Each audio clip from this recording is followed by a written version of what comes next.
நாவல் பழம் விற்கிறவளுக்கு மோட்சம் கொடுத்தார். இதெல்லாம் அவருடைய சின்ன வயசுலேயே நடந்திருக்கு. கண்ணனுக்கு வயசு 5-6 வயசு. வாசல்ல நாகப்பழம் விற்கிறவ வந்தா. அப்பதான் யசோதை அவரை கயத்தால கட்டி வச்சு, போனியானா தெரிஞ்சது எதி சக்னோஷி கச்சத்தம் அதிசஞ்சல செட்டித்த, இங்கங்க நகரக்கூடாது, இங்கேயே நில்லு, வாயை திறந்தேன்னா வாயில போடுவேன், கையை நகர்த்தியானா காலையே போடுவேன் அப்படின்னு பயப்படுத்தி நிறுத்தின்னு இருக்கா. கண்லேருந்து கரகரான்னு ஜலம், அவரே கருப்பு, கையை கண்ணில் வேற மை தீட்டியிருக்கா. இந்த ஜலம் கருப்பு மை எல்லாம் சேர்ந்து ஒரே கருப்பு. அப்படி நின்றுட்டு அழுதுன்னு இருக்கார். நந்தகோபாலர் வெளியில போறவர் திரும்பி வந்தார். கண்ணா எதுக்கு அழற, உன்னை எதுக்கு யசோதை கட்டி வச்சிருக்காருனார். அது தெரியாமத்தான் அழுதுன்னு இருக்கேன், நான் தெரிஞ்சிருந்தா அப்பவே கட்டாதேன்னு சொல்லியிருக்க மாட்டேன்னா. அவ ஏன் கட்டினாள்னா, நீ ஏதானு பண்ணியானால். ஒண்ணுமே பண்ணல தந்தையே, ஏதோ நம்ம வீட்டு வெண்ணெய் இருந்ததே எப்படி இருக்குன்னு கொஞ்சம் ருச்சி பார்ப்போன்னு தொட்டேன். விரலோடு வாய் தோய்ந்த வெண்ணெய். விரல்ல நான் கையை வச்சேன், அம்மா வந்தா கையை மெய்யுமா பிடிச்சிட்டா. ஊரார்கள் எல்லாரும் காண உரலோட தீரா வெகுளியலா சிக்கனவார் தடிப்ப ஆறாவயத்தினோடு ஆத்தாதான் நான் என்ன பண்ணுவேன் அழுதுன்னு இருக்கேன்னால்.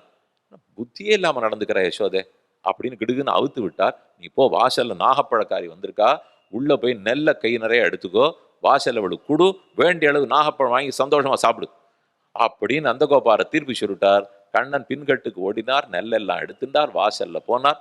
நாகப்பழக்காரி கூடையில் இப்படி போட்டுட்டு நாகப்பழம் கொடு அப்படின்னு கேட்டார். நீ எனக்கு கொடுக்க வேண்டியதை கொடு, நான் நாகப்பழம் தரேன். அவள் நெல்லு கொடுத்தேனே, 4 படி பால் தரட்டுமா, அரை அழாக்கு வெண்ணெய் தரட்டுமா, இல்லை 2 கண்ணுக்குட்டி ஓட்டி விடட்டுமா, என்ன கொடுத்தா நாகப்பழம் கொடுப்பேன்னா, மோட்சம் கொடுத்தா நாகப்பழம் கொடுப்பேன். அவள் இவர் அதிருந்தே போயிட்டார். எங்கிட்ட மோட்சம் வாங்கணும்னு இவளுக்கு எப்படி தெரியுது? பிரம்மாவுக்கு தெரியல, இந்திரனுக்கு தெரியல. அவன் அபசாரப்படுறான். இந்த ஏதுமில்லாத நாகப்பழக்காரி தெரிஞ்சின்றாளே, எப்படி கண்டுபிடிச்சேன்னு கேட்டார் கண்ணன். முதல்ல ஒரு சுத்து முத்தும் பார்த்துட்டார். யாரும் இல்லையான்னு பார்த்துக்கோ, நீ எங்கிட்ட மோட்சம்னு சொல்லி, நான் தான் நாராயணன்னு சொல்லி, நாளையிலேருந்து இவ எல்லாரும் வந்து கும்பிட ஆரம்பிச்சிருவா. நான் ஏதோ அப்படியே திருடிண்டு சிரிச்சுட்டு போயிட்டு வந்துட்டு இருக்கேன், இந்த சரித்திரத்தை முடிச்சுப்போம், நீ எதுக்காக கேட்டேன்னு அவர் திருப்பி கேட்டார்.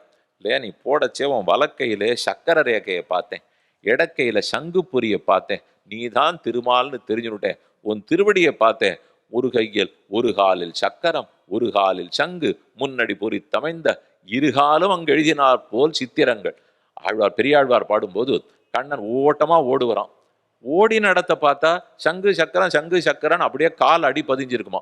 பார்த்ததுலேருந்து நீ தான் நாராயணன் தெரிஞ்சுட்டே, எனக்கு மோட்சம் கொடு, நாகப்பழம் தரேன்னால் சத்தம் போடாதே, வேற யார்ட்டையும் போய் சொல்லாதே, உனக்கு மட்டும் தரேன் அப்படின்னு சொல்லி அவருக்கு மோட்சம் கொடுத்து, இருக்கிறதுலேயே அதிக விலை கொடுத்து வாங்கப்பட்ட நாகப்பழம் அதுதான்.